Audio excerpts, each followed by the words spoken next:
नमस्कार छात्रों, आप सभी का इस चैनल पे हार्दिक स्वागत है। मैं हूं गंगाधर हंडे और आज हम इस वीडियो के माध्यम से सेतु अभ्यासक्रम के अंतर्गत कक्षा 9वीं विषय हिंदी के 36वें दिन का अध्ययन इस वीडियो के माध्यम से करने वाले हैं। इसमें सत्र है वाचन, लेखन एवं श्रवण। जो छात्र इस चैनल पे नए हैं वह ऐसे अलग अलग वीडियो देखने के लिए चैनल को सब्सक्राइब करना ना भूलें। तो आज के लिए अपेक्षित कौशल्य जो है वह है छात्र भाषा की बारीकियों तथा व्यवस्था का यथावत वर्णन, उचित विराम, बलाघात, तान अनुतान के साथ शुद्ध उच्चारण, आरोह अवरोह और लय ताल को एकाग्रता से सुनेंगे एवं सुनाएंगे है तथा पठन सामग्री के अंतर्निहित आशय केंद्रित भाव से अपने शब्दों में व्यक्त करेंगे। तो आओ पता करें। अध्यापक छात्रों को निम्नलिखित पद्यांश के आधार पर कृतियां करने हेतु प्रेरित करेंगे। तो ये जो पद्यांश है कुछ इस प्रकार है।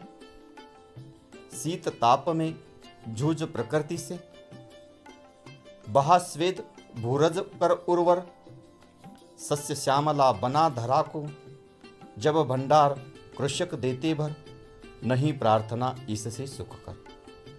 तो ये जो प्रस्तुत पद्यांश है, इस पद्यांश के आधार पर जो कृतियां है वो हम देखेंगे।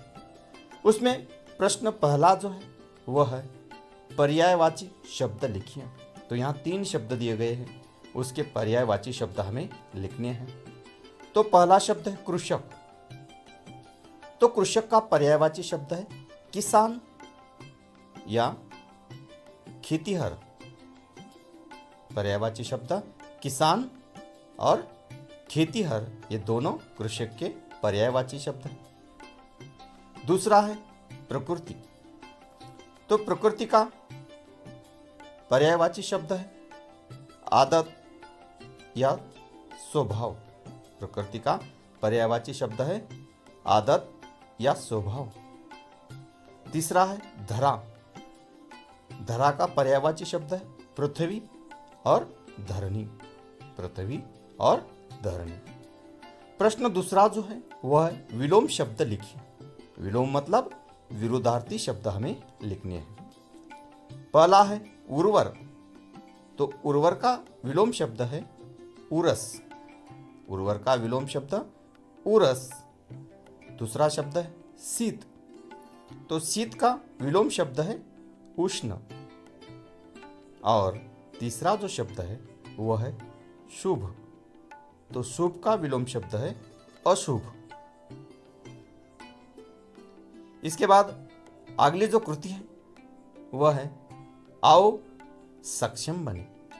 इसमें अध्यापक छात्रों को उपरोक्त पद्यांश को सुर ताल के साथ गाने हेतु प्रेरित करेंगे और विविध आकृतियों द्वारा पद्यांश का परिचय करने हेतु मार्गदर्शन करेंगे। तो आकृति कुछ इस प्रकार है। संजाल पूर्ण कीजिए। तो यहाँ किसान की विशेषताएं हमें बतानी है। किसान की विशेषताएं। तो किसान की पहली जो विशेषता है वह है शीत ताप में जूझने वाला। शीत ताप में जूझने वाला। तो किसान की जो पहली जो विशेषता है वह है शीत ताप में जूझने वाला। दूसरी विशेषता है संसार को अनाज देने वाला। तीसरी विशेषता है धरती को हरा भरा करने वाला। और किसान के जो चौथी जो विशेषता है वह है पसीना बहाने वाला, मतलब मेहनत करने वाला, पसीना बहाने वाला। तो इस प्रकार किसान की 4 विशेषताएं हमने देख ली है। इसके बाद उपरोक्त जो पद्यांश है उसका सरल अर्थ हमें लिखना है। तो ये जो पद्यांश है इस पद्यांश का हमें सरल अर्थ लिखना है। तो सरल अर्थ कुछ इस प्रकार होगा। तो इस काव्य पंक्तियों से हमें यह अर्थ निकलता है कि किसान अपनी खेती में जी तोड़ मेहनत करता है। वह चाहे धूप हो, चाहे बारिश हो या ठंड हो, फिर भी वह निरंतर अपना कार्य करता रहता है। अपना खून बहाकर वह धरती को उपजाऊ बना देता है, धरती को हरा भरा कर देता है। किसान ही ऐसा एकमात्र प्राणी है जो सारे संसार को खाना खिलाने के साथ खिलाने का सामर्थ्य रखता है। इसीलिए हम सबको किसान का सम्मान करना चाहिए, क्योंकि इससे बड़ी अन्य कोई प्रार्थना नहीं है। तो ये इस प्रस्तुत पद्यांश का भावार्थ है। इसके बाद आओ अभ्यास करें। अध्यापक छात्रों को राष्ट्रसंत तुकडोजी के सर्वधर्म समभाव का पर आधारित गीत सुनाएंगे और स्वयं आशय समझने के लिए प्रेरित करेंगे। हर देश में तू, हर भेष में तू, तेरे नाम अनेक तू एक ही है। तेरी रंगभूमि यह विश्व भरा, हर खेल में मेल में तू ही है। तो छात्र इस गीत को सुरताल के साथ गाकर उसका आनंद उठाएंगे। तो आओ सृजन करें। तो किसान की आत्मकथा इस विषय पर निबंध लिखिए। तो छात्रों को किसान की आत्मकथा इस विषय पर निबंध लिखना है, मतलब खुद को किसान मानकर किसान के मन में जो भावनाएं हैं वह व्यक्त करना है, अपने आप को किसान समझकर।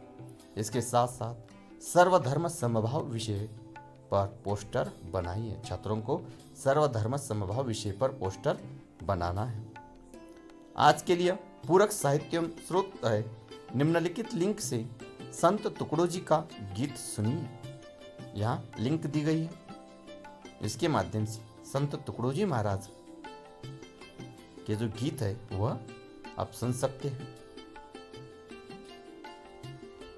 तो इस प्रकार आज हमने सेतु अभ्यासक्रम के अंतर्गत कक्षा 9वीं विषय हिंदी के 34वें दिन का अध्ययन किया है। धन्यवाद।